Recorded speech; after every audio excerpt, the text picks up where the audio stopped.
Hi, this is Odeean. Today I'm having a look at something that I really never thought I was going to get, and that is Transformers Prime Beast Hunters Beast Fire Predaking.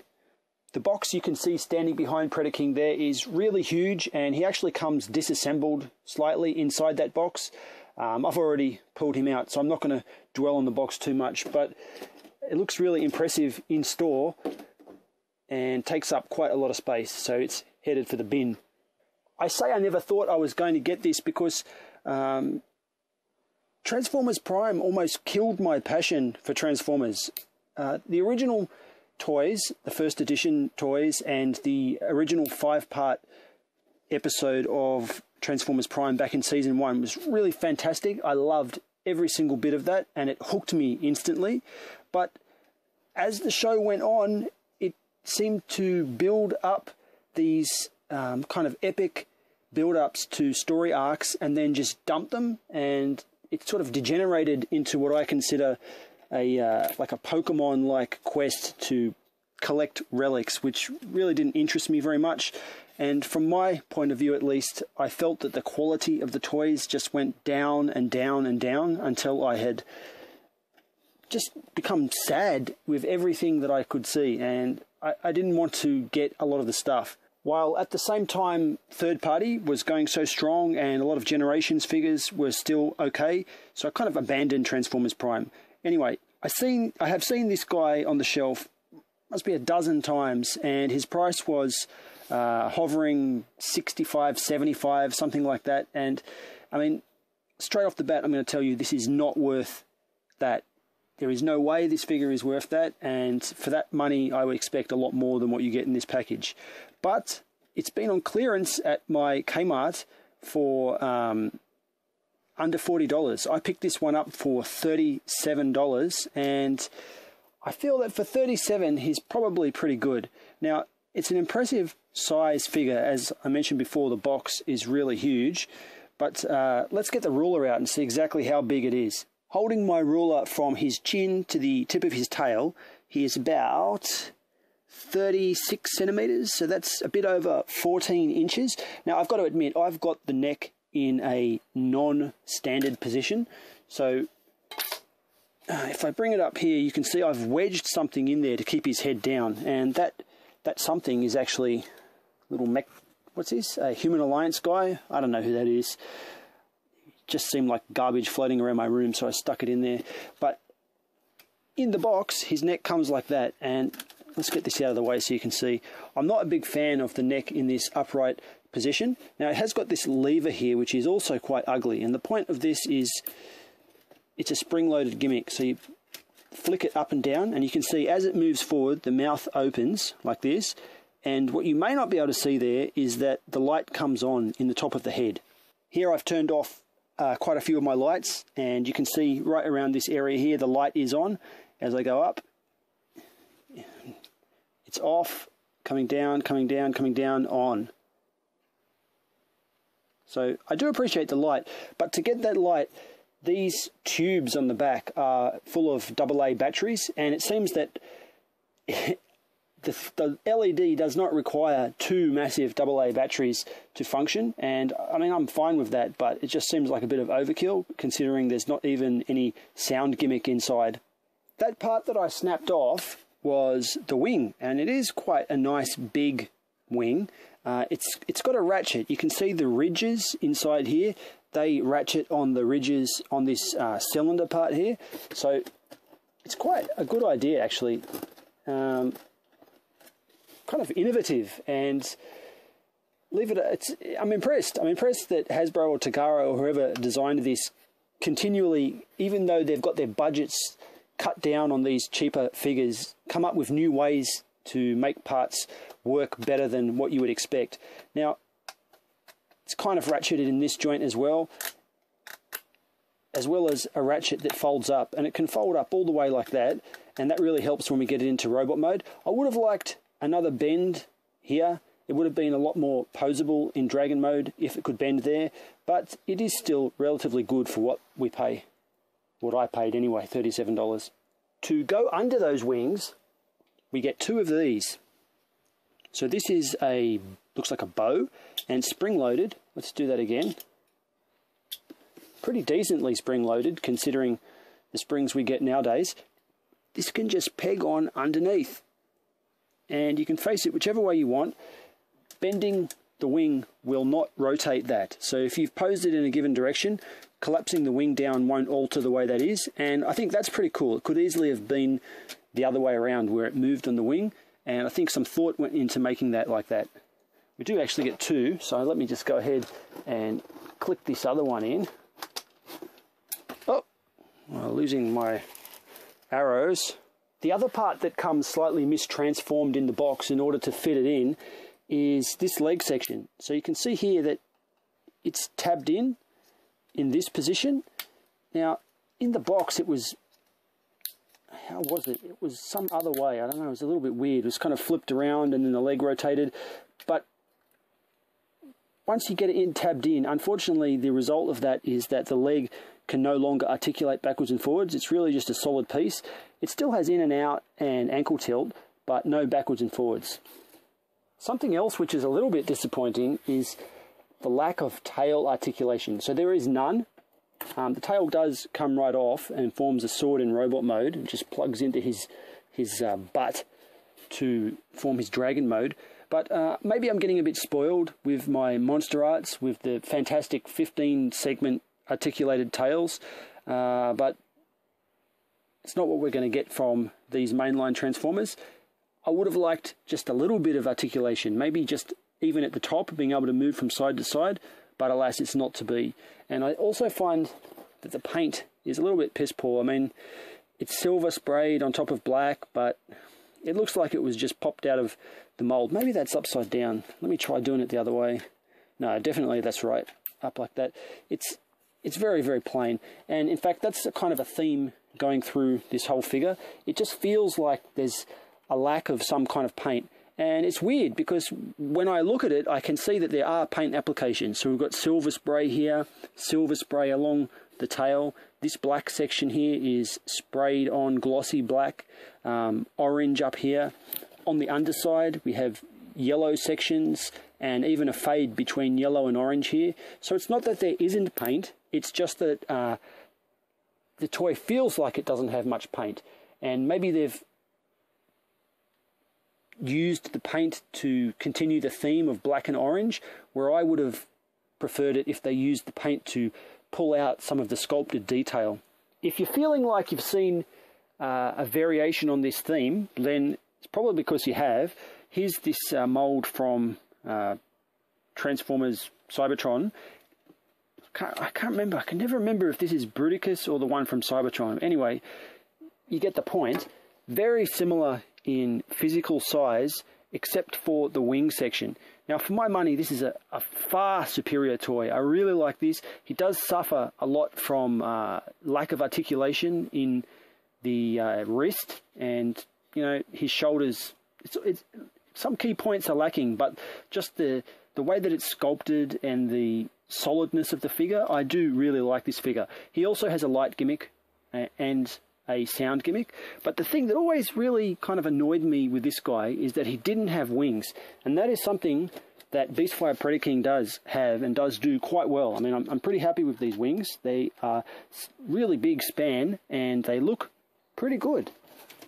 I mean, for how cheap they're constructed, just big sheet of plastic, not even parts screwed together, they do look pretty fantastic. Hold him back far enough. You can see how cool they really look. You can see little glyphs sculpted into the sides of the wings. I don't know if they really mean anything. He could have done with a little bit more sculpting in the wings, but I'm not too unhappy with them.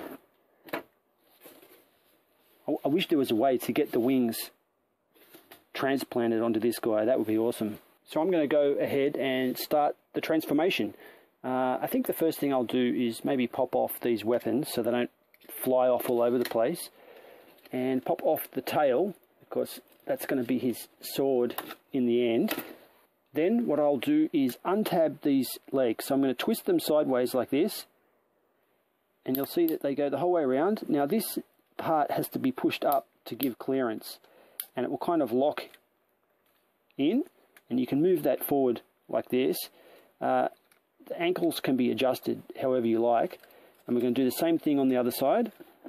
So twisting that around, moving that up for clearance, then lock it in.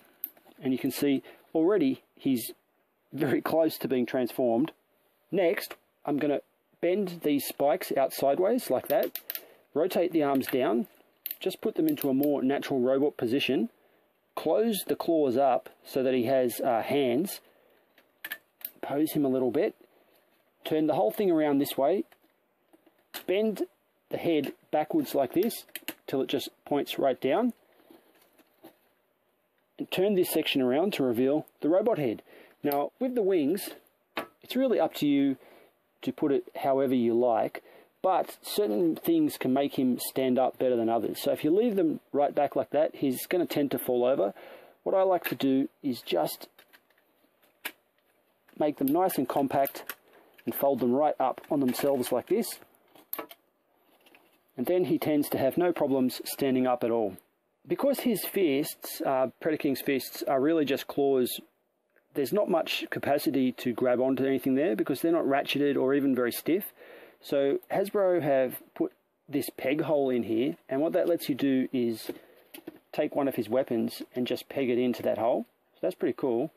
But sadly, the arrow doesn't really want to stay there in either one. It's so loose. It's a bit odd. But if you do get the sword works a little bit better because the leverage, gravity pulling on it, keeps it stiff. But as you can see, that's also pretty loose. If you want, you can peg these into the forearms, which are much, much tighter. And it allows them to stay in without really falling off.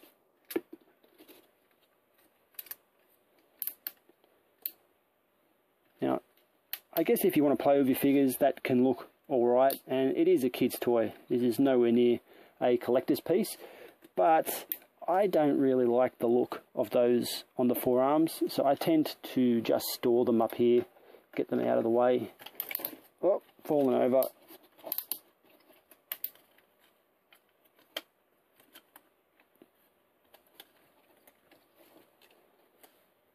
Now, this button up here, if I push this, will light up his crest and eyes and a little bit of the chest.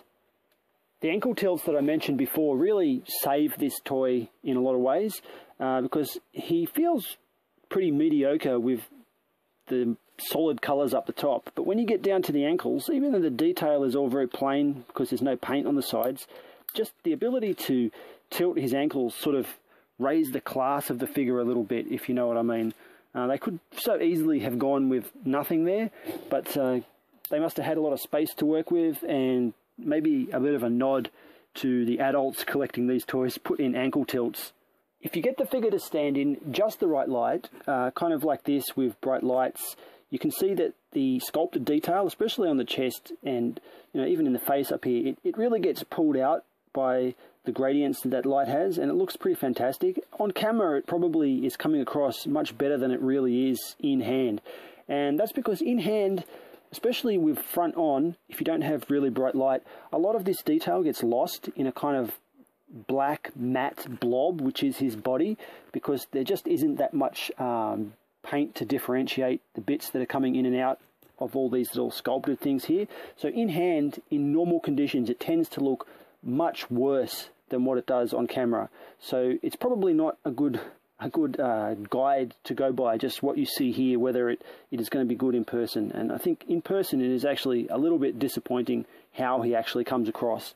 For some useful size comparisons in robot mode, here we've got Megatron from Transformers Prime, and I've got to say I'm very disappointed with this Megatron. He looks so gummy. The gumminess of him is just ruins it totally for me. I'm not against the design per se, but his face looks like it's chewed up or came out of a gumball machine. Just really, really disappointing. I want to get the Sharkticon Megatron, but my level of disappointment with this has been making me hold off. I'm not sure what will happen with that. But anyway, I think this size is very good going by the cartoon. So if you're going for sort of size accuracy, I see no reason to get the Voyager Predaking if you've got Beastfire Predaking, because I think this is how big he should be next to Megatron. Now, apart from that, another pretty cool size comparison would be someone else who tries to pull off something very similar. Go away, Megatron. And that is, what's this? Robots in Disguise. Megatron.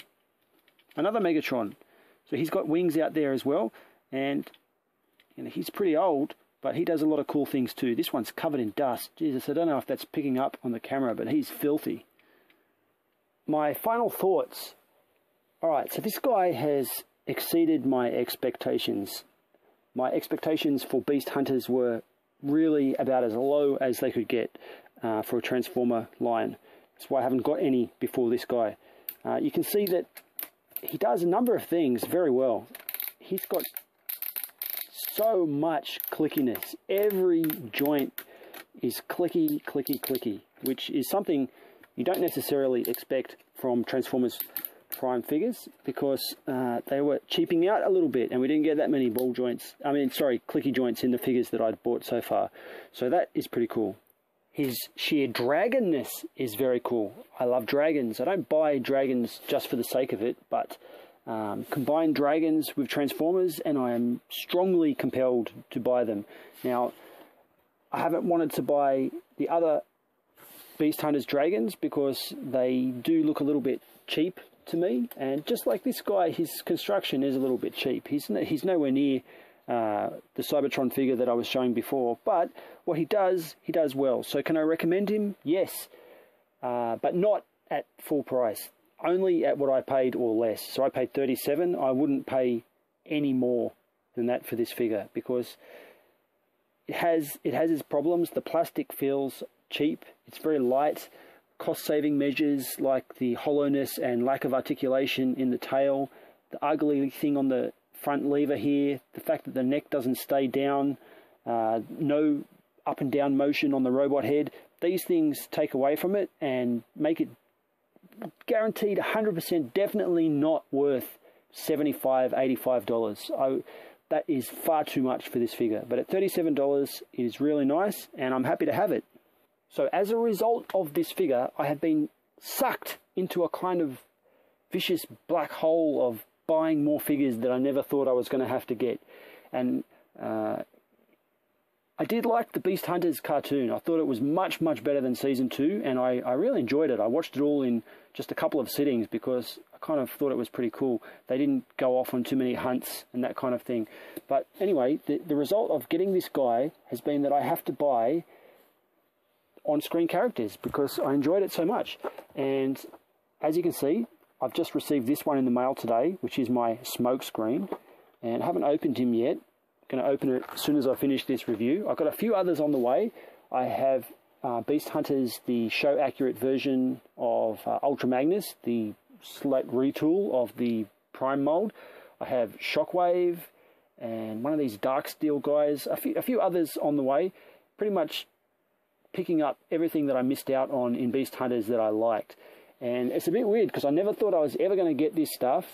In a way, I've saved a bit of money, I think, because if I had bought them locally when they first came out, I would have spent a ton more. As it turns out, it's not really going up in price. If anything, it seems to be going down in price on eBay for some of these figures. Like I bought, especially, I bought Optimus Prime from BBTS, like $13. Ultra Magnus was like $25, $26 shipped. So that seems like pretty good deals.